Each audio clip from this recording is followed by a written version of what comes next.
कश्मीर में दिवाली के दिन दहशतगर्दों ने 2 और स्कूल फूंक दिए। अनंतनाग जिले में जवाहर नवोदय विद्यालय को आग लगा दी गई। इसके बाद अनंतनाग के ही कावामरग में गवर्नमेंट हायर सेकेंडरी स्कूल को फूंक दिया गया।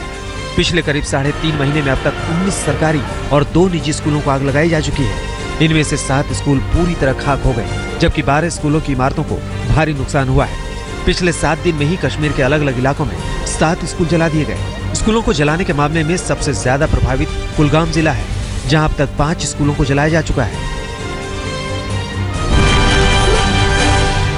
जम्मू कश्मीर के स्कूलों में आग लगाए जाने की घटनाओं से नाराज राज्य के पूर्व सीएम उमर अब्दुल्ला ने कहा है कि कुछ लोग बच्चों के भविष्य को तबाह करने की साजिश कर रहे हैं। उन्होंने कहा कि ये बच्चों के सपनों पर हमला है। उमर ने राज्य सरकार के साथ ही अलगाववादियों को इन घटनाओं के लिए जिम्मेदार ठहराया है। जम्मू कश्मीर में स्कूलों को जलाने की घटना के लिए जेकेएलएफ चीफ यासीन मलिक ने महबूबा सरकार को कसूरवार ठहराया है। मलिक ने राज्य सरकार पर आरोप लगाते हुए कहा है कि यूथ नेताओं से सरकार जानबूझकर उलझ रही है। शहीद बीएसएफ कांस्टेबल नितिन सुभाष कोहली का सांगली में आज अंतिम संस्कार होगा। कोहली माछिल सेक्टर में पाक गोलीबारी के दौरान घायल हुए थे। बाद में उनकी अस्पताल में मौत हो गई थी। कोहली के पार्थिव शरीर को सांगली लाने से पहले जवानों ने श्रीनगर में अंतिम विदाई दी। पाकिस्तानी सेना ने दिवाली के दिन भी कश्मीर के आरएसपुरा और सुचेतगढ़ सेक्टर में सीजफायर का उल्लंघन किया। बीएसएफ ने भी पाकिस्तान को करारा जवाब दिया है। इससे पहले पाकिस्तानी रेंजर्स ने अंतर्राष्ट्रीय सीमा पर सांबा, कठुआ और जम्मू जिलों में शनिवार रात को बीएसएफ चौकी और नागरिक इलाकों को निशाना बनाकर छोटे हथियारों से गोलीबारी की और मोर्टार भी दागे।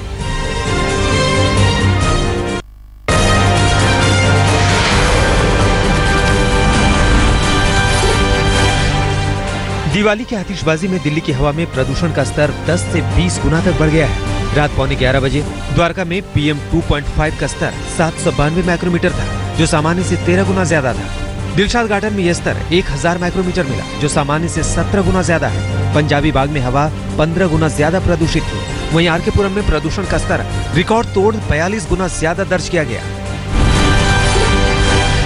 आतिशबाजी के प्रदूषण से मुंबई की सांसें भी उखड़ी। वडाला और मरीन ड्राइव इलाके में प्रदूषण का स्तर तय मानक से बढ़ा पाया गया। बेंगलुरु में भी पटाखों के धुएं से परेशान लोग नजर आए। आज प्रदूषण का आंकड़ा सामने आएगा।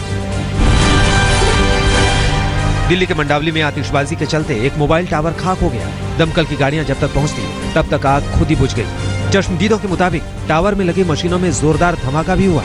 लाखों रुपए का नुकसान हुआ है। दिल्ली में दमकल विभाग को पटाखों से देर रात तक आग लगने की 173 कॉल आई। दमकल विभाग के मुताबिक किसी भी घटना में बड़ा नुकसान या किसी के हताहत होने की खबर नहीं है। मुंबई के गिरगांव में 3 मंजिला मेहता मेंशन में आग लग गई। देखते ही देखते आग तीनों मंजिल पर फैल गई। इमारत को आनन फानन में खाली कराया गया। आग से किसी के जान के नुकसान की खबर नहीं है। काफी मशक्कत के बाद मौके पर पहुंची दमकल की टीम ने आग पर काबू पा लिया। गुवाहाटी के फैंसी बाजार के एसबी रोड के मार्केट में आग लगने से 5 दुकानें खाक हो गई। आतिशबाजी के चलते आग लगने की बात कही जा रही है। अभी तक आग लगने के सही कारणों का पता नहीं चला है। बिहार के किशनगंज में सुतली फैक्ट्री में आग लगने से लाखों का नुकसान हुआ है। आग की चपेट में आने से लाखों का जूट और सुतली खाक हो गए। काफी मशक्कत के बाद आग बुझाई जा सकी। लोगों ने दमकल कर्मियों पर देर से पहुंचने का आरोप लगाते हुए अपना गुस्सा भी जाहिर किया।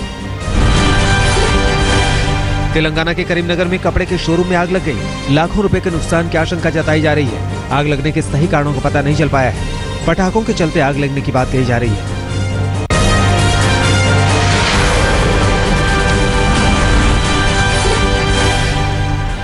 जासूसी कांड में क्राइम ब्रांच की पूछताछ में गिरफ्तार आरोपी एक के बाद एक चौंकाने वाले खुलासे कर रहे हैं। अब तक इस मामले में पुलिस की टीम 4 लोगों को गिरफ्तार कर चुकी है, जिनसे पूछताछ के बाद पुलिस का दावा है कि इस केस में और गिरफ्तारियां अब जल्द हो सकती है। पाकिस्तान के लिए जासूसी करने के आरोप में शनिवार को क्राइम ब्रांच ने सपा से राज्यसभा से सांसद मुनव्वर सलीम के पीए फरहद को गिरफ्तार किया था। पुलिस की पूछताछ में उसने बताया कि देश की संवेदनशील जानकारियों को आईएसआई एजेंट से साझा करने के लिए उसने कई सीक्रेट कोड भी बना रखे थे। स्पेशल सेल में तैनात दिल्ली पुलिस के हेड कांस्टेबल ज्ञानेंद्र राठी ने सर्विस रिवॉल्वर से गोली मारकर खुदकुशी कर ली। कहा जा रहा है कि राठी की पत्नी से किसी बात को लेकर कहासुनी हुई थी। वो दिवाली के मौके पर घर में ही थे। उनकी पत्नी ने गोली चलने की आवाज सुनी तो उन्हें अस्पताल ले जाया गया, जहां डॉक्टर उन्हें बचा नहीं सके।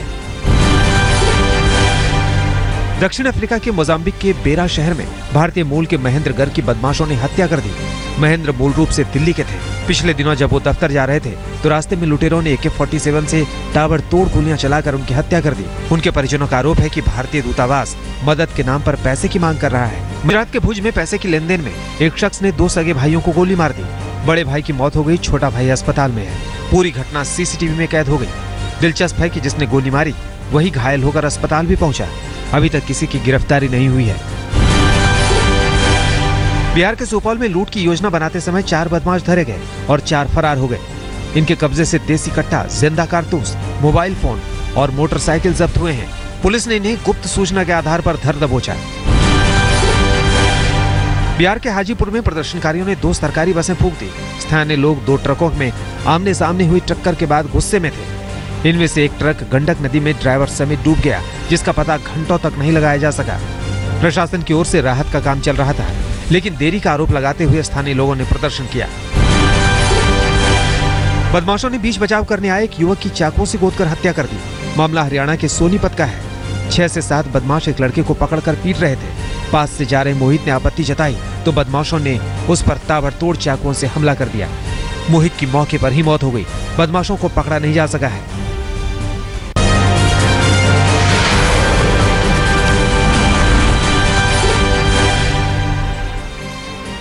मलेशिया के क्वार्टर में भारत ने परंपरागत प्रतिद्वंदी पाकिस्तान को 3-2 से हराकर एशियन चैंपियंस ट्रॉफी पर कब्जा कर लिया। भारत की तरफ से रुपिंदर पाल सिंह, यूसुफ अफान और निक्किम थिमैया ने गोल किया।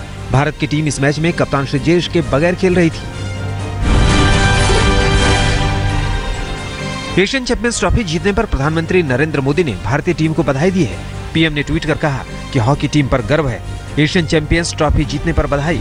उधर एशियन चैंपियंस ट्रॉफी के महिलाओं के वर्ग में भारत ने पूल मैच में कोरिया को 2-1 से हरा दिया। भारत की तरफ से रानी और दीपिका ठाकुर ने गोल दागे। इस जीत के साथ भारतीय टीम अपने पूल में टॉप पर पहुंच गई है। सिंगापुर में WTA फाइनल्स के सेमीफाइनल में हार के बावजूद टेनिस स्टार सानिया मिर्जा लगातार दूसरे साल डबल्स में टॉप रैंकिंग बनाए रखने में कामयाब रही। 2 बार की चैंपियन सानिया ने पिछले वर्ष हिंगिस के साथ खिताब जीतते हुए विश्व वरीयता में शीर्ष स्थान हासिल किया था। तब से सानिया डबल्स रैंकिंग में शीर्ष पर बनी हुई हैं।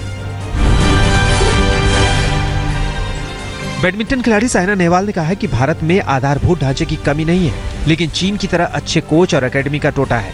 घुटने की चोट से उबरने के बाद कोर्ट पर लौटी साइना ने बेंगलुरु में कहा कि भारत के बड़े शहरों में कम से कम 20 से 30 प्रशिक्षकों की जरूरत है। मीरपुर के शेर बांग्ला स्टेडियम में बांग्लादेश ने इंग्लैंड को नाटकीय अंदाज में 108 रनों से हराकर 2 टेस्ट मैचों की सीरीज में 1-1 की बराबरी कर ली है। दूसरे टेस्ट के तीसरे दिन दूसरी पारी में मेजबानों को 296 रनों पर आउट करने के बाद इंग्लैंड को जीत के लिए 273 रनों का लक्ष्य मिला था, लेकिन इंग्लैंड की पूरी टीम 164 रन पर सिमट गई। मैच में एक वक्त इंग्लैंड का स्कोर बिना विकेट खोए 100 रन था। बांग्लादेश की तरफ से मेहदी हसन मिराज ने 6 और शाकिब अल हसन ने 4 विकेट लिए। शारजा में तीसरे टेस्ट के पहले दिन वेस्टइंडीज के शैनन गैब्रियल और देवेंद्र बिशु की गेंदबाजी के आगे पाकिस्तानी बल्लेबाजी की कमर टूट गई। स्टंप तक पाकिस्तान ने 8 विकेट पर 255 रन बनाए। समी असलम ने 74, कप्तान मिसबाह उल हक ने 53, यूनुस खान ने 51 और सरफराज अहमद ने भी 51 रनों की पारी खेली। गैब्रियल ने 3 और बिशु ने 4 विकेट लिए। हरारे में खेले जा रहे पहले टेस्ट के दूसरे दिन श्रीलंका ने पहली पारी में 537 रनों का विशाल स्कोर खड़ा किया है। श्रीलंका की तरफ से परेरा ने 110 रन बनाए, जबकि थरंगा इतने ही रनों पर नाबाद लौटे। दूसरे दिन स्टंप तक जिम्बाब्वे का स्कोर पहली पारी में 1 विकेट पर 88 रन था। अफगानिस्तान में हवाई हमलों में लश्कर के 19 आतंकी मारे गए हैं और 8 घायल हैं। अफगानिस्तान सरकार की ओर से बताया गया है कि हवाई हमलों में पाकिस्तान स्थित आतंकी समूह का एक BM-1 रॉकेट लॉन्चर और एक मशीन गन को भी नष्ट कर दिया गया है। बताया गया है कि पाकिस्तान की सीमा से लगते पूर्वी कुनार के दंगाम जिले को आतंकियों से मुक्त कराने के लिए बड़ा अभियान चलाया गया है। अमेरिका में राष्ट्रपति पद के डेमोक्रेटिक पार्टी की उम्मीदवार हिलेरी क्लिंटन रिपब्लिकन पार्टी के अपने विरोधी डोनाल्ड ट्रंप से 2 पॉइंट आगे चल रही हैं।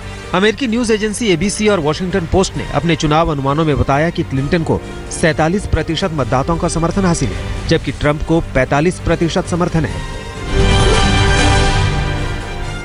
इटली के मध्य हिस्से में रविवार को तड़के 6.6 तीव्रता का भूकंप आया, लेकिन किसी नुकसान की खबर नहीं है। भूकंप 6:40 पर आया, जिसे रोम से वेनिस तक महसूस किया गया। इसका केंद्र छोटे शहर नोर्सिया के उत्तर पूर्व में 6 किलोमीटर की दूरी पर था। कुछ दिन पहले भी मध्य इटली में 5.5 और 6.1 तीव्रता का भूकंप आया था। इमरान खान ने पाकिस्तान के प्रधानमंत्री नवाज शरीफ पर मोदी के हित में काम करने का आरोप लगाया। खबर है कि इमरान के शक्ति प्रदर्शन से पहले उनके 100 से ज्यादा समर्थक गिरफ्तार किए जा चुके हैं। इमरान ने बताया कि नवाज शरीफ जब सर्जरी के लिए लंदन गए थे तो पहला फोन मोदी का आया था। इमरान ने आरोप लगाते हुए कहा कि नवाज शरीफ और मोदी का एजेंडा एक ही है। पूर्वी चीन के लियाओचेंग शहर में 2 साल का बच्चा तीसरी मंजिल पर अपने घर की खिड़की से बाहर गिर गया। बच्चे का सिर खिड़की के लोहे में फंसा था। घर में बच्चे के माँ बाप नहीं थे। वहां से जा रहे राहगीरों ने बच्चे को इस हाल में देखा तो एक राहगीर ने हिम्मत कर उसकी जान बचाई। राहगीर तीसरे माले तक बिना किसी की मदद के चढ़ा और बच्चे को उसके घर में पहुंचा दिया। अभिनेता आमिर खान ने ए दिल है मुश्किल को एक बेहतर देश के सबसे विख्यात प्रश्न शास्त्री दीपक कपूर, जिनकी हर भविष्यवाणी होती है हमेशा बिल्कुल सही, आज तक के करोड़ों दर्शक करते हैं जिनकी हर बात पर हर दिन 100% भरोसा। ना टोना